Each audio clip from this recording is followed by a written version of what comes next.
শিকড়ের উপরে পেচ্ছাপ দিয়ে বশীকরণ। যে কোনো বিবাহিত মহিলা, অবিবাহিত মহিলা আকাঙ্ক্ষার জন্য বশ করতে পারবেন, নিজের স্ত্রীকে বশ করতে পারবেন। স্বাগতম আপনাদের সবাইকে নতুন আর একটা ভিডিওতে। এই গাছের শিকড়টা এমন একটি শিকড়, যে শিকড়টা খুব পাওয়ারফুল একটি শিকড়।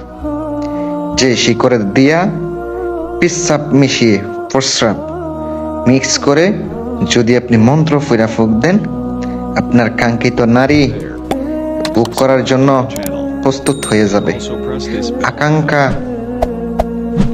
চলে আসবে। এমন একটি বশীকরণ নিয়ে আপনাদের সামনে আসলাম। গাছের শিকড়টা এই টুটকার মাধ্যমে করবেন, 100% কাজ হইব। দেখবেন যত স্ত্রী আছে, আপনার বিবাহিত স্ত্রী হইতে পারে, আপনার পাশের বাড়ি কেউ হইতে পারে, এটা যে কারোর উপরে আপনি প্রয়োগ করতে পারবেন। অত্যন্ত পাওয়ারফুল একটি জিনিস। যদি সঠিকভাবে করেন তাইলে কাজ হবে। যদি প্রয়োজনীয় সমস্যার জন্য যোগাযোগ করতে চান, নাম্বার দেওয়া আছে, হোয়াটসঅ্যাপ ইমোতে যোগাযোগ করবেন। প্রয়োজন ছাড়া ফোন দিবেন না, এমনি এমনি ফোন দিবেন না কেউ। আমি আপনাদেরকে বলে দিলাম, আপনারা একটু মনোযোগ দিয়ে শোনেন। যদি আপনার ওই কাঙ্ক্ষিত নারীরে বশ করতে চান, প্রথমত আপনাকে কি করতে হবে? আপনাকে সংগ্রহ করতে হবে শনিবার অথবা মঙ্গলবারে রাত্রের বেলা। রাত 12টা পার হতে হবে। আপনি উলঙ্গ অবস্থায় আপনাকে তুলসী গাছের শিকড়, যে তুলসী গাছে ফুল ধরে না, একবার সারা ছোট, ওইটা আপনাকে নিঃশ্বাস বন্ধ করে উলঙ্গ হয়ে, শরীরে সুতা থাকা যাবে না, ওটাই আনিবেন। যদি আপনার না থাকে, যেখানে আছে আপনি আগে দেখে আসবেন, মন্ত্র ফেরে আপনি ওটাই আনিবেন। জাগায় নিয়ে অবশ্যই এক নিঃশ্বাসে উঠাবেন। ওঠানোর পরে শিকড়টা রেখে আপনি বাকি অংশটা ফালাইয়া দিবেন। এটা তোলার সময় অবশ্যই কেউ যেন না দেখে আপনারে। আর অবশ্যই এটা তোলার পরে সোজা বাসায় চলে আসবেন। আর বশীকরণ করবেন যেন কেউ না জানে। আপনি তোলার পরে সোজা বাসায় আসার পরে আপনি কি করবেন? এটা ধুইয়া পরিষ্কার করবেন। আপনি গোলাপ জল দিয়ে ধুইয়া ফেলাবেন। গোলাপ জল দিয়ে ধুয়ে আপনি এটা সুন্দর করে একটা জায়গাতে পরিষ্কার কাপড়ের উপরে রাখা দিবেন। এবার আপনাকে সংগ্রহ করতে হবে, যে কাঙ্ক্ষিত ব্যক্তির কাজ করবেন তার ব্যবহারের কাপড়ের অংশ আনতে হবে। মানে এটা গামযুক্ত হতে হবে।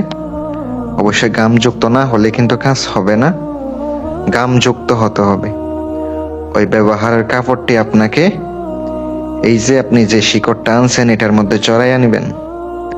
আপনি সুন্দর করে বসে এক জায়গাতে রাত্রের বেলা আপনি নিজের প্রস্রাব ওইটা আপনি মিক্স করে দিবেন এই শিকড়ের মধ্যে, একটু দিয়ে দিবেন ওই কাপড়ের মধ্যে। আপনাকে পড়তে হবে ওম নম অমুক, অমুকের মেয়ে অমুক, আমি অমুকের ছেলে অমুক, বশ হোক।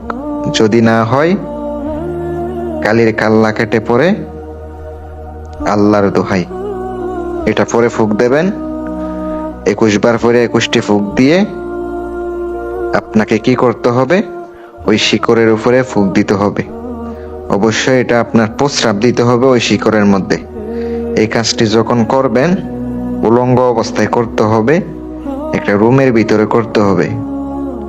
অবশ্যই এটা না জায়েজ কাজ। যে মন্ত্রটি দিলাম আগে স্বয়ং সিদ্ধ করে নেবেন।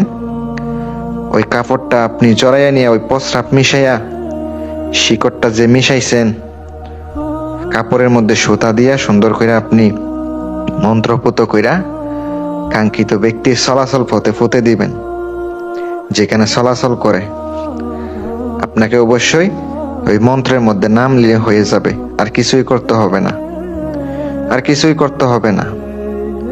আপনি যখন ওই কাঙ্ক্ষিত ব্যক্তির পথে পুঁতে দিবেন, চলাচল পথে পিছনে তাকাবেন না, পিছনে তাকাবেন না। যদি পিছনে তাকান তাহলে আপনার কাজ হবে না। না তাকিয়ে সোজা চলে আসবেন। যদি ওই কাঙ্ক্ষিত মেয়ে মহিলা এর উপরে পাড়া দেয়, একবারে সে স্বামী সন্তান থাকুক, জামাই থাকুক, যেই থাকুক, 14 গোষ্ঠী ছেড়ে কাছে আয়া পড়ব। এটা নাজায়েজ কাজ, এটা কুফরি মন্ত্র, কুফরি কাজ। যদি ইচ্ছা হয় করেন, ভালো লাগলে করেন। আর অনেকে আছেন, অনেক সমস্যায় আছেন, কাজ করাইতে চান, ফোন দিতে পারেন, সরাসরি এসে কাজ করাইতে পারবেন ইনশাল্লাহ।